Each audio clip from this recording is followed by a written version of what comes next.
Hello friends, आपका एक बार फिर से स्वागत है मेरे चैनल एक्सेल्स डाइव पर। और आज मैं आपके लिए एक नया प्रोजेक्ट लेकर आया हूं जो कि गोल सिक से रिलेटेड है। अगर आप गोल सिक के बारे में जानते हैं तो आपको पता होगा कि वो सिर्फ एक रो पे ही वर्किंग करता है। बट अगर आपको उसे मल्टी रो पे यानी पूरे डेटा पे वर्किंग करानी हो तो उस बेस पे आपको वीबी का कोड पता होना चाहिए कि आप वीबी में क्या कोड लिखेंगे जिससे कि आप उसे लूप की तरह यूज़ कर सकते हैं। तो चलिए देखते हैं क्या डेटा है और हमें कैसे इसके ऊपर गोल सिक का यूज़ करना है। यहाँ पे मैंने एक छोटा-सा टेबल तैयार किया है, जिसके अंदर मैंने कुछ एम्प्लॉइज़ लिखे हैं और उनकी सैलरी तैयार।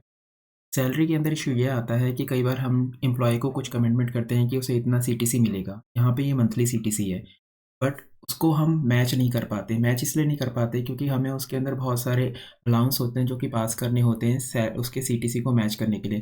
फिर भी कहीं न कहीं कुछ न कुछ माइनर सा मिस्टेक रह जाता है क्योंकि ग्रेजुइटी और ईएसआई ये एक 2 ऐसी चीज़ें हैं जो कि इफ कंडीशन के बेस पे चलती है। जैसे कि आप यहाँ एड्रेस बार में देख सकते हैं, ये 4% पे जा रही है, वो भी इसके बेसिक के मेथड के अकॉर्डिंग, और ईएसआई उसी को जाएगा जो 15,000 से कम होगा।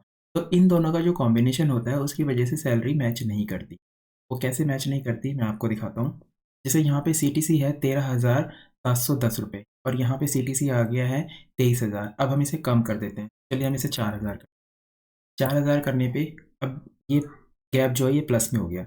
यानी कि अगर मैं इसके अंदर 1,270 रुपये और ऐड कर दूँ तो ये 13,710 रुपये हो जाएगा। ठीक? लेकिन ये नहीं होगा इन दोनों की वजह से, सिर्फ़ इन 2 कॉलम की वजह से ये मैच नहीं होगा। तो हम पहले सबसे सिंपल मेथड करके देखते हैं। यानी 4,000 में अगर 1,270 रुपये ऐड कर दिए जाएँ, तो जो अमाउंट बन के आएगा वो इससे मैच हो जाएगा। मैं इसे पेस्ट करके देता हूँ। ये देखिए, अब 22 रुपये जो गैप आ रहा है ये पेस्ट कर देते हैं।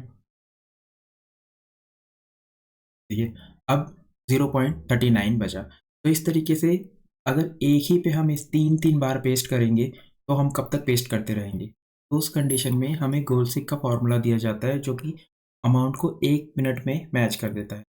जैसे मैं यहाँ पे 3,000 कर देता हूँ। अब मुझे नहीं पता यहाँ पे कितना अमाउंट आना चाहिए, तो मैं गोलसिक का फ़ॉर्मूला यूज़ करूँगा। गोलसिक हमें प्रोवाइड किया गया है डेटा के अंदर।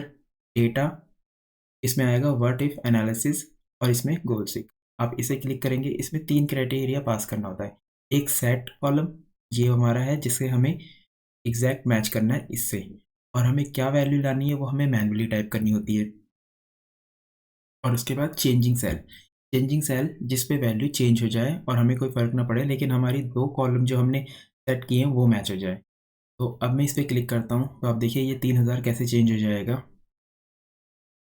ये देखिए, ये चेंज हो गया और इसने बिल्कुल एग्ज़ैक्ट मैच कर दिया, यहाँ तक कि डेसिमल का भी फ़र्क नहीं रहा, ठीक है? लेकिन इसकी कंडीशन ये है कि ये 1 बाय 1 ही काम करे। आपको एक-एक सेल सेलेक्ट करनी पड़ेगी, वैल्यू जो आपको मैच करनी है वो सेलेक्ट नहीं कर सकते, आपको वो टाइप करनी पड़ेगी और उसके बाद चेंजिंग सेल आपको सेलेक्ट, फिर आप एंटर करेंगे, फिर मैच करेंगे, फिर ये मैच कर देगा। अब मेरे को ये पूरी टेबल पे चलानी है। चलो मेरे पास तो 15 रिकॉर्ड है, बट अगर ये 10, 1,000 या 5,000 एम्प्लॉइज़ होते बड़ी-बड़ी कंपनियों के अंदर, तो आप उस कंडीशन में कैसे मैच करते? उस कंडीशन के लिए आपको इसका कोड लिखना पड़ेगा। आप यहाँ पे एक मॉड्यूल इंसर्ट करेंगे, उसके बाद प्रोसीजर लिखेंगे। सब प्रोसीजर ऐसा लिखना है जिससे कि आपको पता रहे कि इसके अंदर क्या काम हो रहा है। हम लिख देते हैं गूगल सेक ऑल डेटा। अब हम यहाँ पे एक डेटा टाइप लेंगे,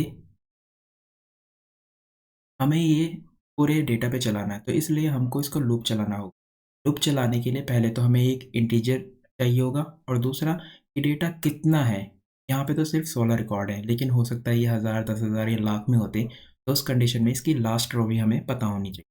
तो हम यहाँ पे 2 डेटा टाइप लेंगे, एक as I as a integer और last row L row as a long, ठीक है? और एल लास्ट रो का मैंने आपको फॉर्मूला बताया हुआ है मेरी पिछली वीडियो में, तो आप उसको यूज़ कर सकते हैं। Range A rows count Excel up end row. मैं शॉर्टकट में बता देता हूँ ये क्या करेगा। ये पहले ए कॉलम की लास्ट रो पे जाएगा, मतलब इस पे, ये जो लास्ट रो है, और फिर यहाँ से ऊपर आएगा और जो इसे सेल मिलेगी वही उसकी लास्ट रो होगी। ये इस तरीके से काम करता है। अब हमें यहाँ पे गोलसिक का फॉर्मूला लिखना है। गोलसिक का फॉर्मूला बिल्कुल वैसा ही है जैसा कि डेटेड का फॉर्मूला है, डेट डिफ का, ठीक है? यहाँ पे आप जब ब्रैकेट लगाएंगे तो आपको कुछ नज़र नहीं आता, बट एग्जैक्टली ये एक्सेल के अंदर है।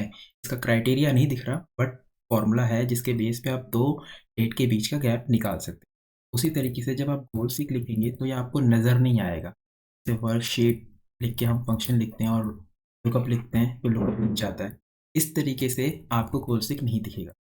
आप लिखेंगे रेंज, और जिस पे आपका जो सेट कॉलम है ये आपका सेट कॉलम है और ये चेंजिंग कॉलम, ठीक है। और ये टू वैल्यू है।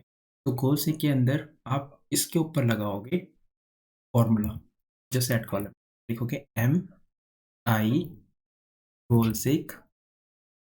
देखिए दिख नहीं रहा, लेकिन जैसे ही मैं एंटर करूंगा इसका क्राइटेरिया लग। तो गोल क्या है हमारा? गोल है हमारा रेंज, ये गोल है हमारा। तो ये क्या आएगा?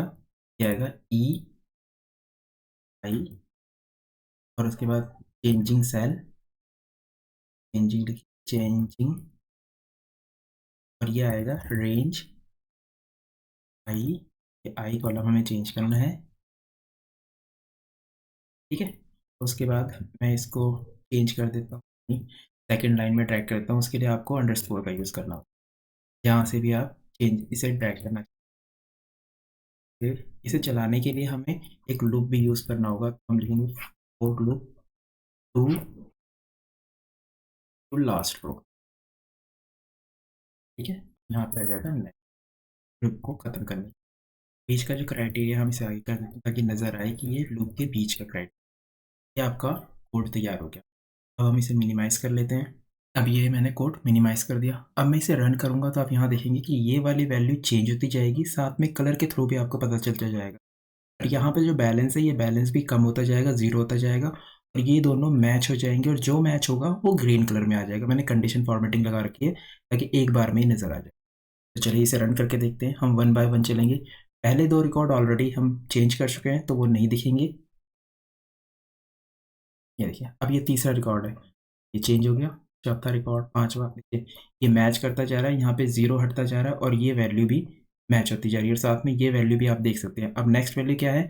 12,182। जैसे ही मैं इसे एंटर करूँगा वो 12,000 चेंज हो जाएगा, वो 14,590 हो गया।